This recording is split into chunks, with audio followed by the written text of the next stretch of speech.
धुन को इंग्लिश में क्या कहते हैं ये आज की इस वीडियो में सीख लेते हैं। धुन का दो तरीके से इस्तेमाल किया जाता है हिंदी में।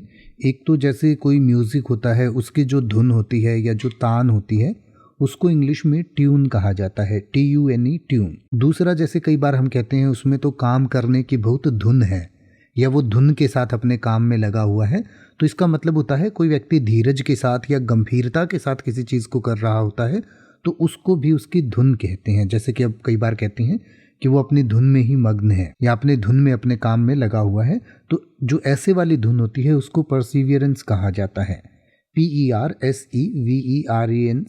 परसीवियरेंस।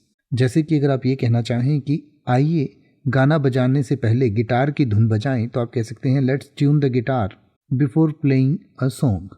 या अगर आप ये कहना चाहें कि दीर्घकालिक लक्ष्यों को यानी कि लंबे समय में जो हमें लक्ष्य प्राप्त करने हैं उनको प्राप्त करने के लिए दृढ़ता महत्वपूर्ण है या धुन के साथ काम करना महत्वपूर्ण है, तो आप कह सकते हैं perseverance is crucial for achieving long term goals.